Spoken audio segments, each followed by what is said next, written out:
नमस्कार। एक बार फिर TDM सफलता चैनल में आप सभी का स्वागत है।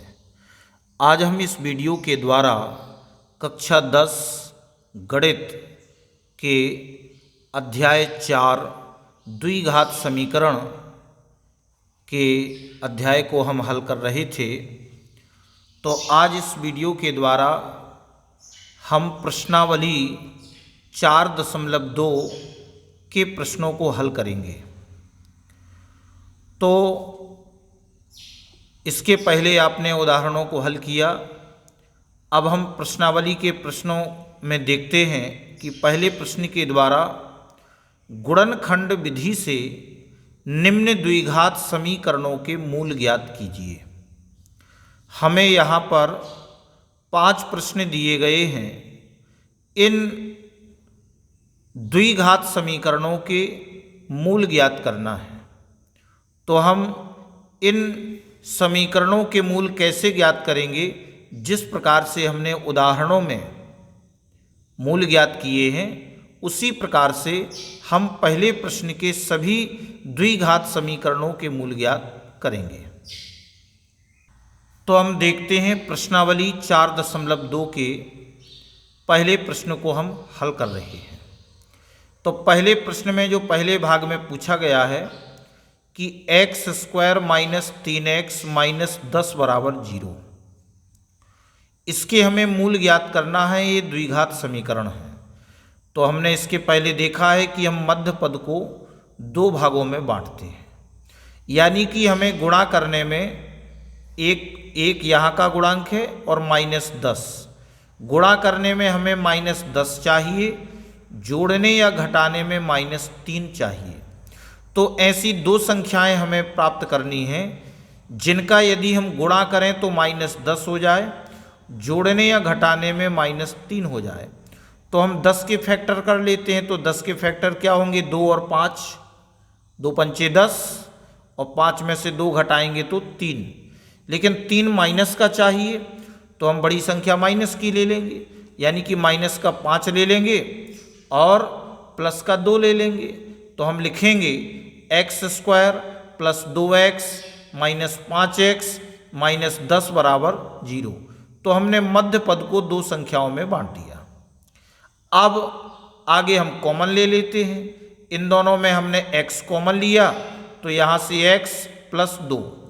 इन दोनों में से -5 कॉमन लिया तो यहाँ से x और प्लस 5 दूनी 10।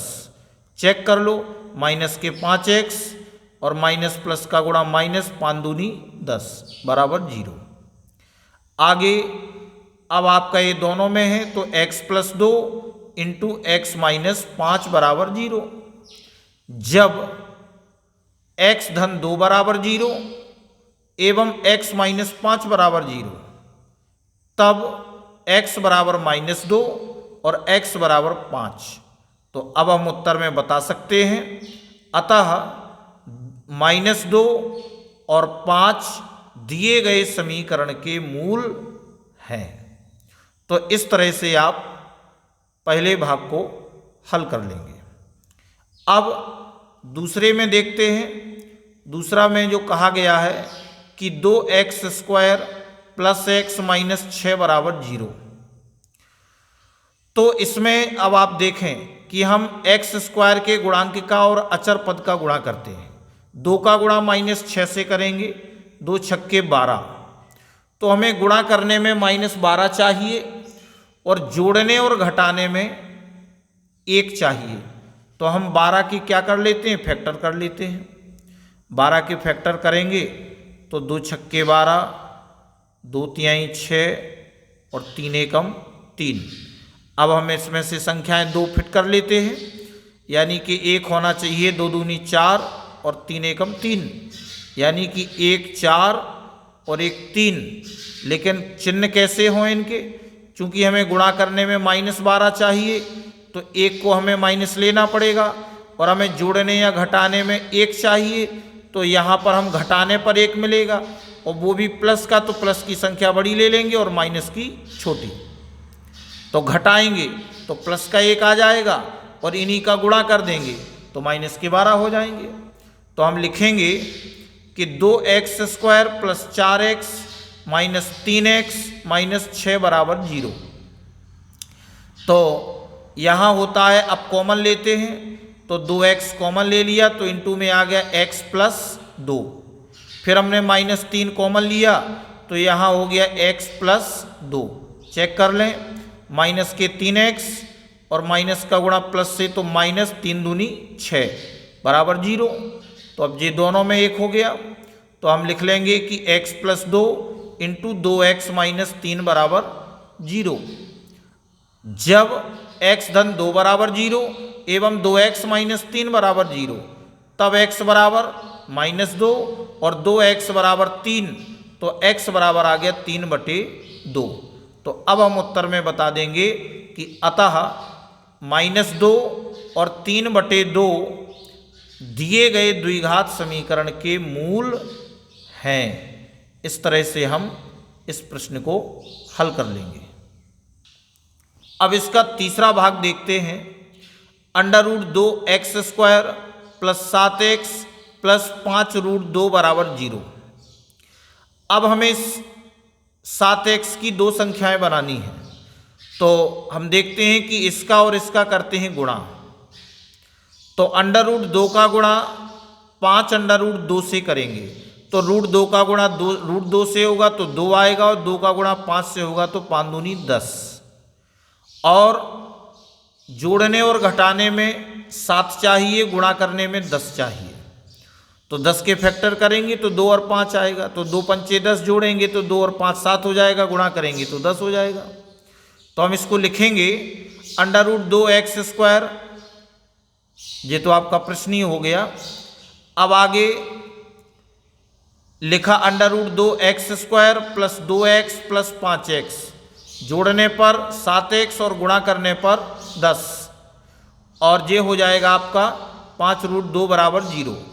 अब इनमें से कॉमन लेंगे, तो पहले हम देखते हैं कि यहाँ अब इसको हम √2 इंटू √2 लिख सकते हैं, √2 इंटू √2। तो अब आप इसको क्या करेंगे कि एक √2 बाहर आ गया, क्योंकि इसको √2 इंटू √2 लिख सकते हैं। तो √2 इंटू x आ गया, तो यहाँ से x बचा और यहाँ से √2, और प्लस इन दोनों में से 5 कॉमन ले लिया, तो यहाँ से बचा x प्लस यहाँ से बचा √2, क्योंकि 5 इसका बाहर आ गया बराबर 0।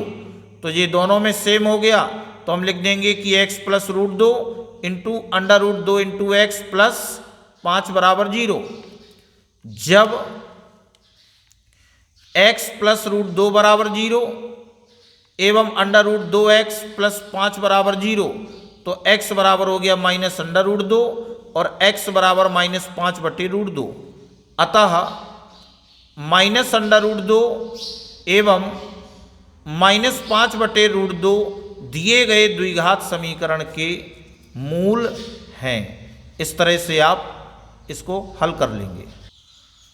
अब हम पहले प्रश्न के चौथे भाग में देखते हैं कि 2x² माइनस x प्लस 1/8 बराबर 0। अब यहाँ पर हम दो प्रकार से कर सकते हैं, या तो पूरे में 8 का गुणा कर दें, या इस वाले पक्ष को हम एलसीएम लेके हल कर लें। सबके नीचे 1 है तो एलसीएम कितना आएगा 8।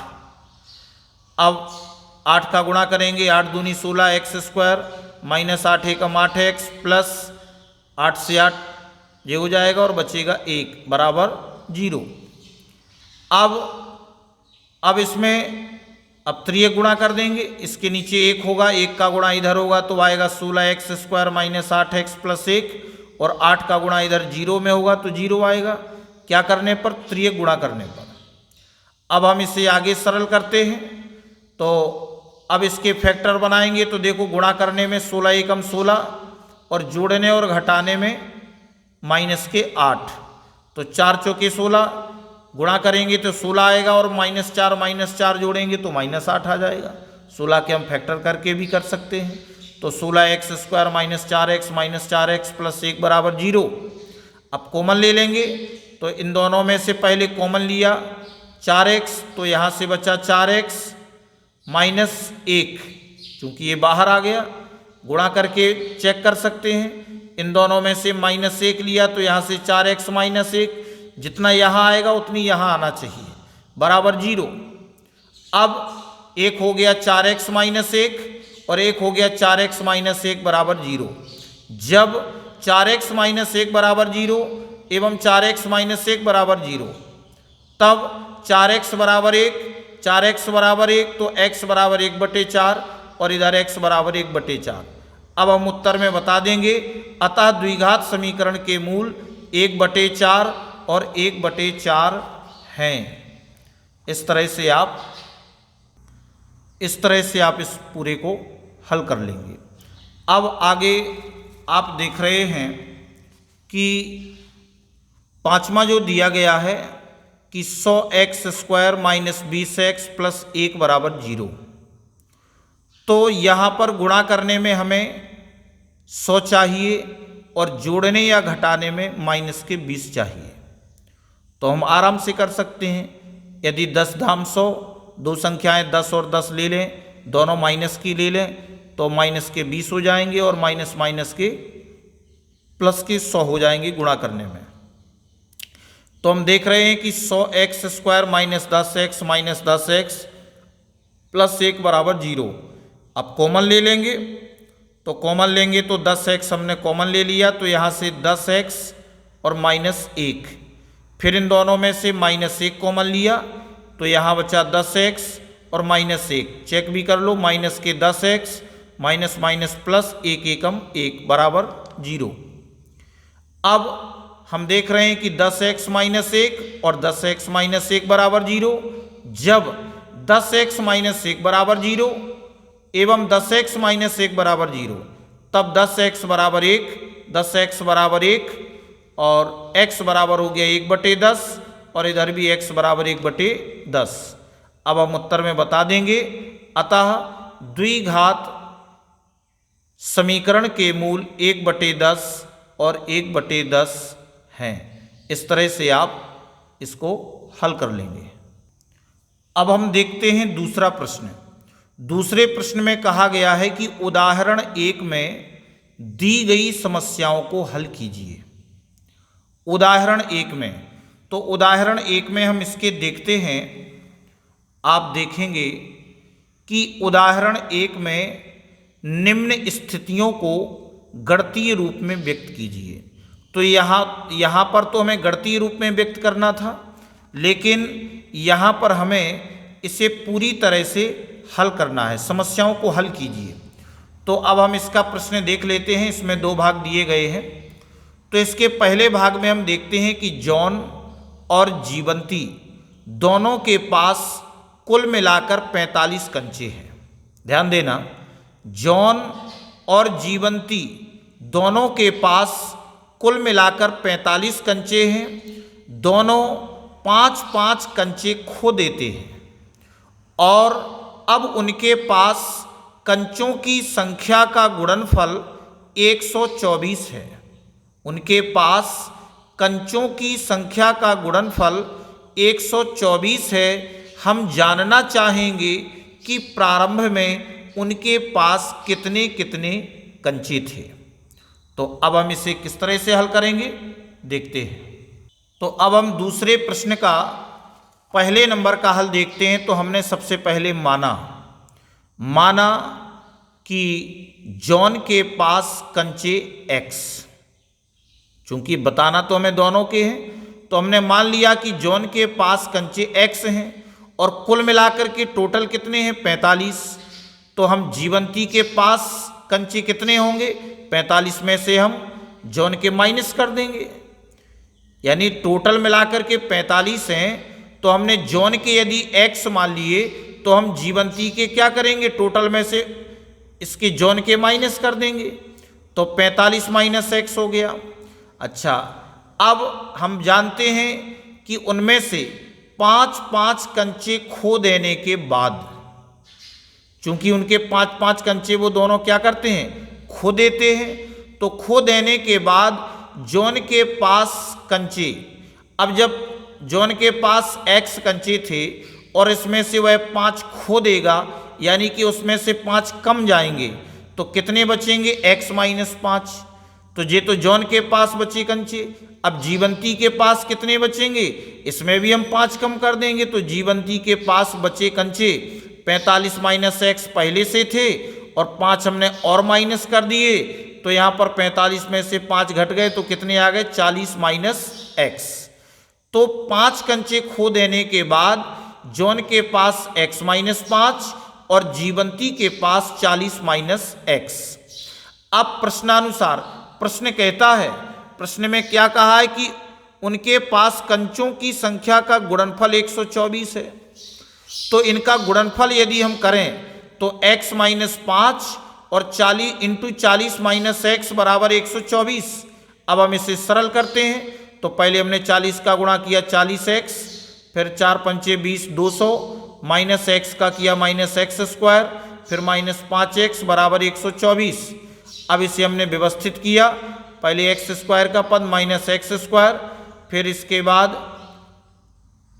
ये आपका आ गया 40x और प्लस के 5x, तो कितने हो गए 45x माइनस के 200 और ये इधर पक्षांतर किया तो माइनस के 124 बराबर 0। अब हम इसे और सरल करते हैं, माइनस एक्स स्क्वायर प्लस के 45x, अब चूंकि दोनों माइनस के हैं तो 200 और 324 बराबर 0। अब माइनस आगे लगा है तो हम माइनस का गुणा कर देंगे, तो ये हो जाएगा एक्स स्क्वायर माइनस के 45x प्लस 324 बराबर 0, माइनस का गुणा करने पर। अब देखो यहाँ पर हमें गुणा करने में 324 और जोड़ने और घटाने में माइनस के 45, तो हम संख्याओं को कैसे लाएंगे, तो इसके लिए हम 324 के क्या करते हैं, फैक्टर कर लेते हैं। तो 324 के हमने फैक्टर कर लिए, चूंकि संख्या बड़ी है इसलिए हम बड़ी संख्या से ही विभाजित करते हैं, क्योंकि हमें इन फैक्टर में जो संख्याएं आती हैं हमें मात्र 2 संख्याएं चाहिए, और 2 संख्याएं ऐसी चाहिए कि गुणा करें तो 324 आ जाएं, और अगर उन्हीं संख्याओं का हम प्लस करें या माइनस करें तो 45 आ जाए। तो हमने 324 के गुणनखंड किए, तो हम यहाँ पर देख रहे हैं कि 6 छंग 36 और 9 एकम 9, तो 36 और 9 यदि हम जोड़ते हैं तो 45 आते हैं, और यदि हम 36 और 9 का गुणा करते हैं तो 324 आता है। तो इस तरह से हमारे पास 2 संख्याएं 36 और 9 आ जाएंगी। तो अब आप यहाँ पर देखेंगे कि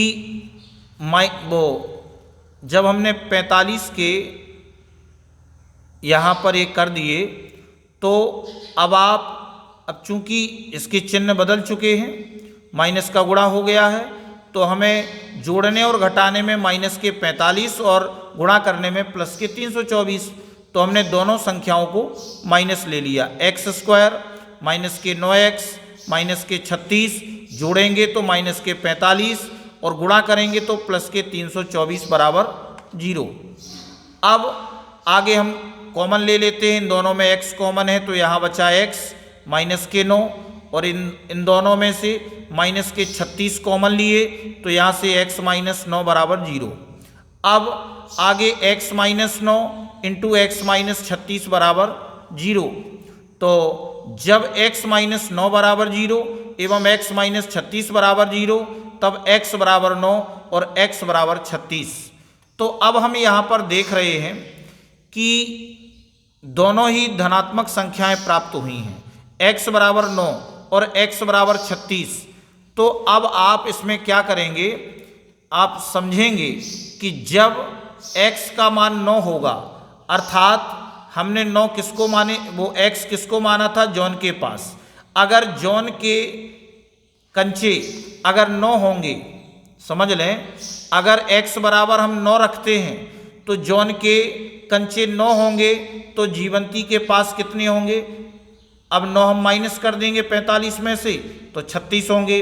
और यदि हम जॉन के 36 कंचे मानते हैं, जॉन के अगर हम 36 कंचे मानेंगे तो जीवंती के पास कितने होंगे, 9। तो इस प्रकार से अब आप उत्तर में बता सकते हैं कि अतः उनके पास कंचों की संख्या क्या होगी, 9, 36 या 36/9 होगी। तो इस प्रकार से आप इस प्रश्न को हल कर लेंगे। अब इस पहले उदाहरण का हम दूसरा भाग देखते हैं कि एक कुटीर उद्योग एक दिन में कुछ खिलौने निर्मित करता है, खिलौने बनाता है। प्रत्येक खिलौने का मूल्य 55 रुपये में से प्रत्येक खिलौने का मूल्य 55 रुपये में से एक दिन में निर्माण किए गए खिलौनों की संख्या को घटाने से प्राप्त संख्या के बराबर है। तो किसी एक दिन कुल निर्माण लागत 750 रुपये थी। हम उस दिन निर्माण किए गए खिलौनों की संख्या ज्ञात करना चाहेंगे। तो अब आप इसे किस तरह से हल करेंगे? अब हम दूसरे भाग को सरल करते हैं। तो हमने माना एक दिन में निर्मित कुल खिलौनों की संख्या x, यानी कि एक दिन में वह कितने खिलौने तैयार करता है, हमने x मान लिया। अब प्रत्येक खिलौने की लागत, प्रत्येक खिलौने की जो लागत है वह 55 में से हमें घटाना है। तो प्रत्येक खिलौने की लागत 55 माइनस x। अब कुल निर्माण लागत, कुल निर्माण लागत, तो कुल निर्माण लागत जो होगी उसमें से प्रत्येक खिलौने में हम कुल खिलौनों की संख्या का गुणा कर देंगे तो हमें कुल लागत पता चल जाएगी। जब हम ये देखो प्रत्येक खिलौने की लागत है 55 माइनस x। अब हमें कुल खिलौनों यानी कुल निर्माण लागत, तो हमारी जो खिलौनों की संख्या है वो x है, x है जितने खिलौने बन रहे हैं, और एक खिलौने की लागत इतनी है, तो कुल की कितनी हो जाएगी उसका हम गुणा कर देंगे। तो अब चूंकि प्रश्नानुसार, प्रश्न के अनुसार क्या कह रहा है कि उसमें जो खर्च होता है एक दिन में वह 750 रुपये है, तो x इंटू 55 माइनस x 750। अब हम गुणा कर देंगे तो ये हो जाएगा 55x और माइनस का x स्क्वायर बराबर 750। अब माइनस का x स्क्वायर और यहाँ हो जाएगा प्लस के 55x बराबर माइनस 750। अब इसको माइनस का, अब इसको भी अंदर लाए और माइनस का गुणा कर दिया तो ये प्लस के x स्क्वायर हो गए और ये माइनस के हो गए 55x, और इधर आपके जे आ गए इधर तो माइनस के 750 बराबर 0। इसका इधर पक्षांतर कर लिया और इधर माइनस का गुणा हो गया।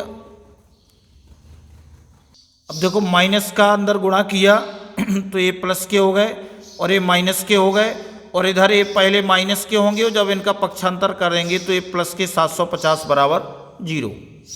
अब आप इससे जब आगे हल करेंगे तो एक बार आप पुनः अच्छे से कर लेंगे, पहले अंदर लाएंगे फिर इसके बाद माइनस का गुणा कर देंगे। अब यहाँ पर हम देख रहे हैं कि हमें गुणा करने में चाहिए प्लस के 750 और जोड़ने और घटाने में चाहिए माइनस के 55। तो इसके लिए हम क्या करेंगे? अब आप देखेंगे कि पहले 750 के हम गुणनखंड कर लें। तो यदि हम 25 से काटते हैं तो 25 × 75 और ये 0, यानी कि एक संख्या हो गई हमारी 25 और एक संख्या हो गई 30। चूंकि बड़ी संख्या है तो हम बड़ी संख्या से ही काट देते हैं, और यदि शॉर्ट में करना है और विस्तार से करना है तो 750 के हमने गुणनखंड पहले 5 से काटा, तो 5 से काटा, फिर 5 से, फिर 5 से, और इस तरह से। अब हम इसमें भी वही संख्या बना लेते हैं, यानी कि हमें इन सभी संख्याओं में दो संख्याएं सेट करनी है। तो आपने देखा कि एक हो गया 25 और एक हो गया 5 छक्के 30।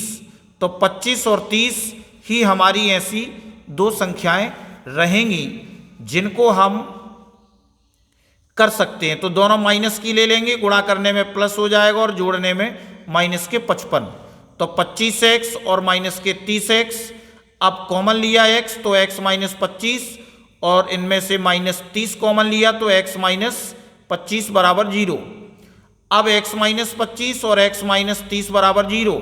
जब x माइनस 25 बराबर 0 एवं x माइनस 30 बराबर 0, तब x बराबर हो गया 25 और x बराबर हो गया 30।